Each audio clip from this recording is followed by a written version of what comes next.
네, 안녕하십니까. 호수의 백조입니다. 저는 방콕에 있고요. 여러분들이랑 좀 어떤 이야기 나눠볼까 싶어서 이렇게 좀 힘들게, 어, 힘들다기보다는 뭐 지금 시장이 워낙 힘들죠. 그래서 이제 이야기를 좀 해볼까 하는데, 여기 왼쪽에 보시면 아시겠지만 지금 폭풍전야 코스피 이번 주 뭐 3전 닉스에 달렸다라는 이야기도 보이고, 캐나다 60조 잠수함 수주전 힘 보탠다. 이런 이야기도 보입니다. 오늘 이야기 한번 해보면서 좀 살펴보겠습니다. 우선 코스피가 그래도 8천을 깼다가 다시금 8천 포인트를 좀 회복을 했어요. 개인적으로는 지금 코스피가 어떻게 된다, 코스닥이 어떻게 된다라기보다는 이 극심한 변동성을 좀 잡아줘야 되지 않나라고 생각이 듭니다. 이게 지금 일주 6개월, 3개월, 6개월 뭐 이런 식으로 흘러가다 보면 이게 참 뭐랄까요? 이 어떤 첩첩산중을 지나가는 듯한 어떤 이런 생각이 들거든요. 또 사실 코스닥은 뭐 말할 것도 없죠. 오늘 이따가 뭐 코스닥 관련해 가지고 또 전달해드릴 이야기가 있는데 저는 이제 다 오지 않았나라는 생각도 들거든요. 우선은 하나오션 관련된 이야기도 있고 뭐 여러 가지 있습니다만 개인적으로 이런 기사는 저는 그닥 의미가 없다고 생각을 합니다. 뭐 시장 이야기는 별로 안 좋기 때문에 할 얘기가 없고요. 여기 한번 보시게 되면 자 60조 캐나다 잠수함 눈앞이다라고 나오면서 자, 어떤 이야기가 있냐면 이제 내일 6시죠. 방콕 시간으로는 새벽 4시쯤이 될 것 같은데 일단 상당히 좀 애매합니다. 뭐 오전 5시, 새벽 3시쯤에 나올 수도 있을 것 같고 헬리팩스라고 나오고 있습니다. 그러면서 북대서양 조약기구 나토 이걸 왜 참석할까요? 이 참석하기 직전에 이제 이야기를 한단 말이에요. 이게 전 좀 불안한데 여기 보시면 이제 TKMS에서 해킹 신고가 발생한 것이 하나오션에 다소 유리하게 작용할 수 있다는 분석이 나온다. 개소리입니다. 아무 상관없습니다.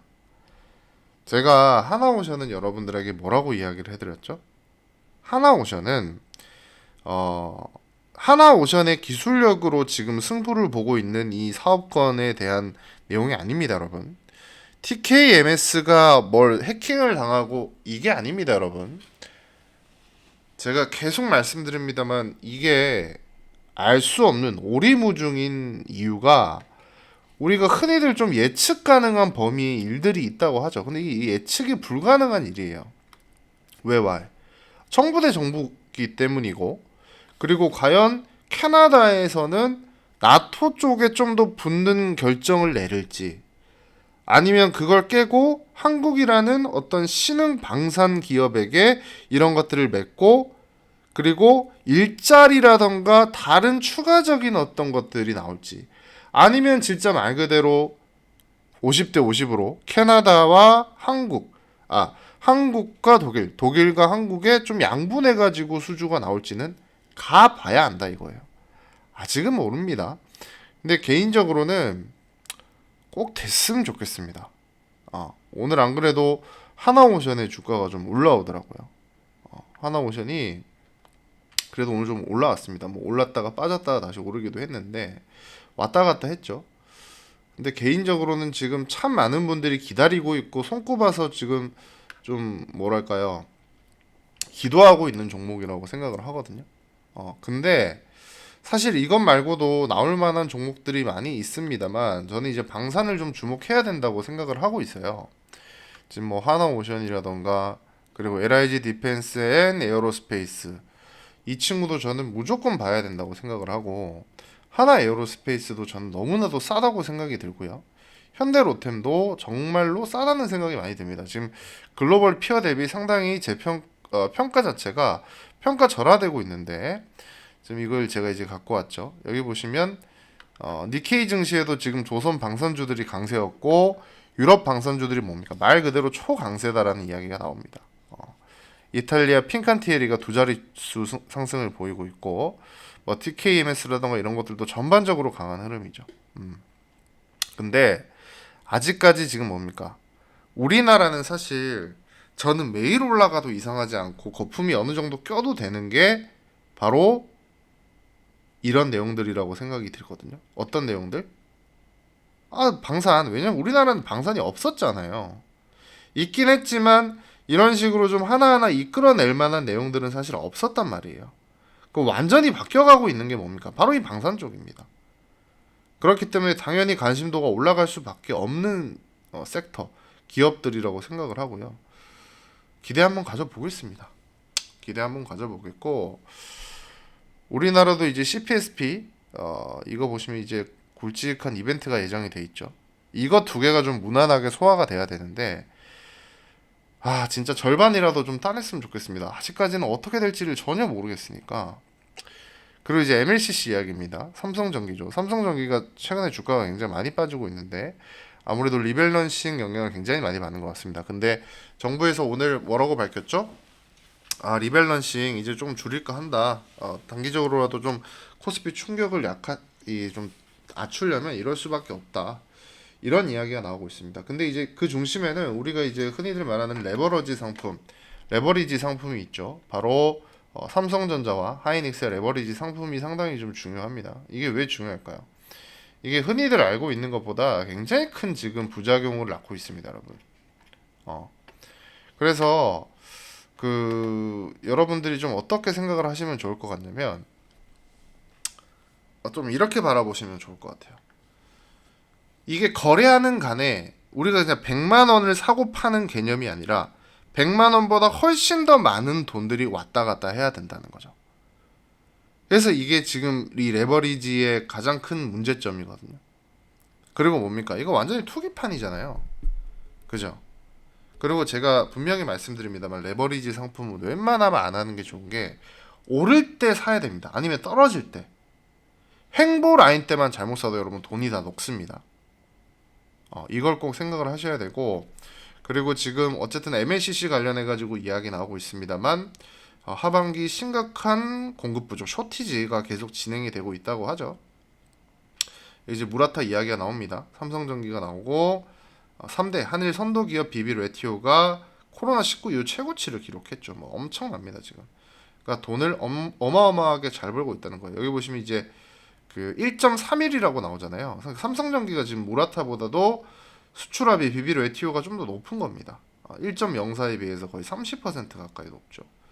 그래서 지금 보시면 MLCC의 2018년도 최고점을 이미 넘어선 엄청난 쇼티지가 진행이 되고 있는 상황이고 미국의 고금리 환경 이것도 지금 단말기 수요는 부진하지만 결국에는 뭡니까? AI 이 데이터 센터에 들어가는 이런 것들 이게 지금 굉장히 커지고 있습니다. 그렇기 때문에 MLCC는 또 뭡니까?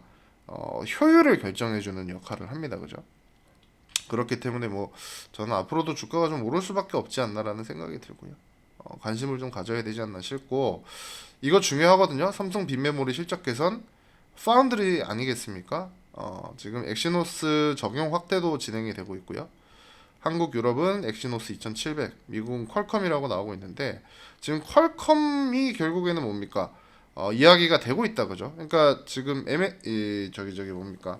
우리가 사실 대만의 TSMC가 워낙 독점하고 있는 시장이 파운드리이기 때문에 개인적으로 파운드리로 저기 뭡니까? 또 말이 이게 생각이 안 나요, 여러분. 나이 먹었나 봐요, 저도. 이제 한 번씩 생각이 안 나서 방금 이야기했던 것도 기억이 안 납니다. 그러니까 TSMC를 넘어서기가 힘들죠. 왜냐면 TSMC는 고객사랑 경쟁하지 않는다는 말이 있죠. 그러니까 제가 저번에도 한번 이야기를 해드렸습니다만 어쨌든 우리나라는 삼성전자의 갤럭시라던가 갤럭시 탭도 쓰죠. 근데 애플이 뭡니까? 그거 잘못해서 넘어가면 어떡하려고 삼성전자에 주겠나요? 그죠? 이게 말이 안 되는 거거든요.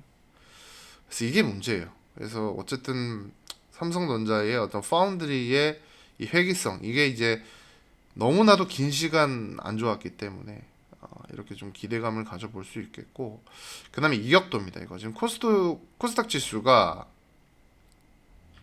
그러니까 60주선 이격도로는 더 빠질 수 있거든요. 근데 이제 20주선으로 보면 거의 다 왔습니다. 지금 과매도 구간이 거의 여기 안에 들어왔죠. 그래서 저는 기대감을 좀 가져볼 수가 있을 거라고 생각해요. 왜냐면 이격도가 80 이하면 여기 쭉 여기 보이시죠 여러분? 여기 이 구간 이게 80 이하거든요. 여긴 늘 저점이었어요. 여기서 늘 반등을 했는데 제가 하나 강력하게 보는 거는 이겁니다. 이게 이제 우리 코스닥 지수가 30% 하락을 했던 순간들이에요. 근데 지금 33%가 빠졌거든요. 자, 이거 한번 봅시다. 2018년 이후를 보면 미중 무역이 벌어졌던 2019년, 코로나인 2020년, 엔캐리가 터진 2024년인데 악재 없이 그냥 33%예요. 그러니까 뭐야? 이거 코로나 맞은 거랑 똑같은 거거든요. 이게 문제예요, 이게 문제. 아니 내가 이러니까 열이 받지. 아니 무슨 아니 이 분석하는 맛이 없다니까요. D&D 파마텍 그렇게 좋다고 이야기를 많이 했는데 지금 주가는 뭡니까? 무슨 망한 회사예요. 아니 이게 망한 회사지 이게 무슨 D&D 파마텍이 무슨 DD01 세계 1위 임상값을 낸 회사입니까? 베스트 인 클래스. 거기다가 뭡니까? 경구용 치료제도 있잖아요. 경구용 비만약.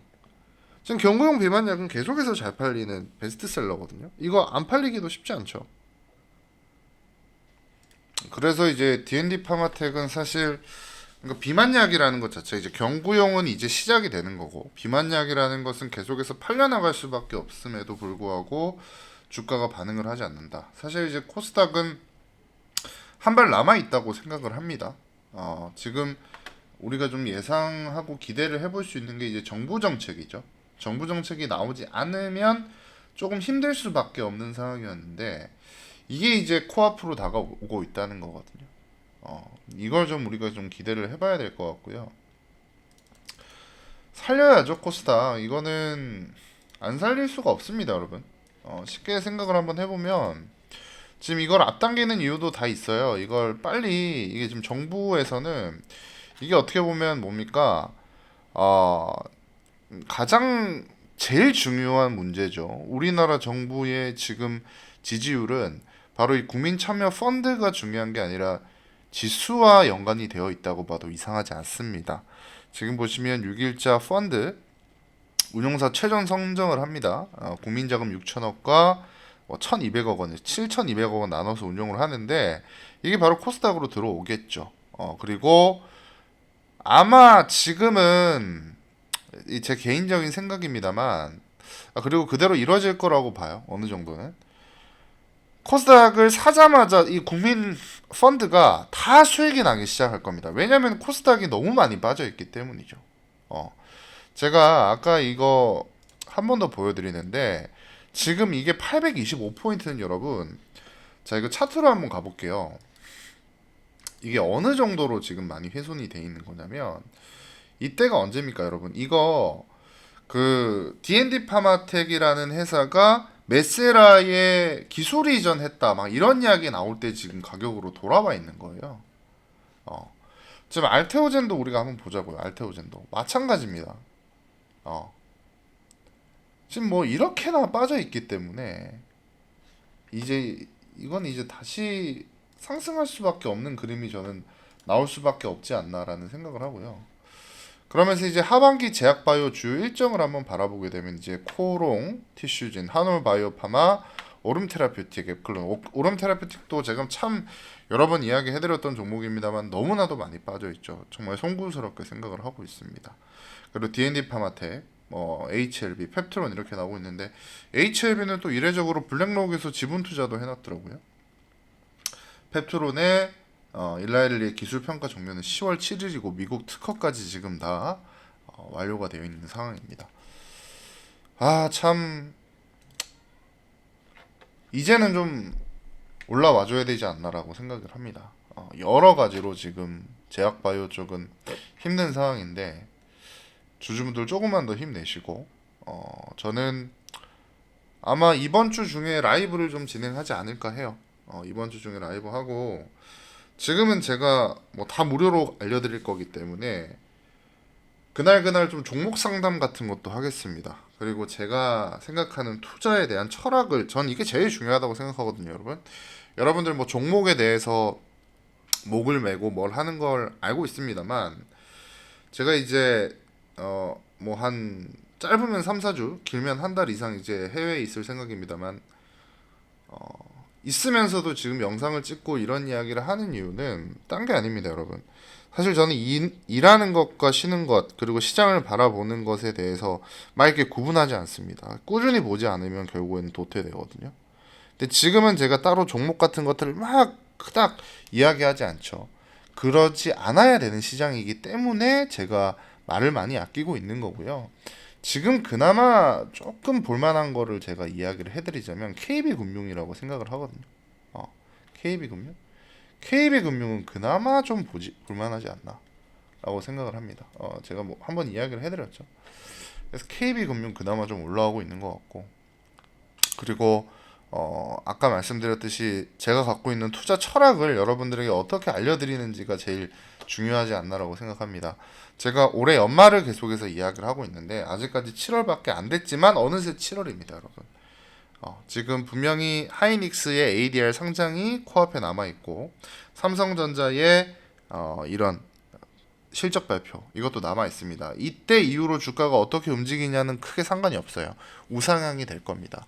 그리고 분명히 미국 이제 중간 선거 이후의 랠리는 저는 분명히 나올 거라고 바라보고 있기 때문에 그때까지 좀 기다리면서 우리가 좀 참아보는 시간이 지금 필요하지 않나라고 생각이 들고요.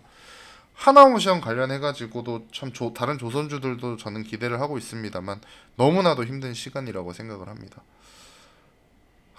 오늘 새벽인가요? 내일 새벽인가요?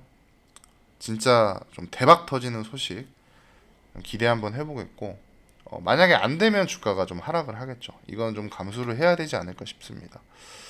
어쨌든 좋은 소식 기대해보겠고 또 간간히 여러분들이랑 텔레그램 혹은 또 댓글로 소통하겠습니다. 많은 댓글 그리고 텔레그램 아시죠?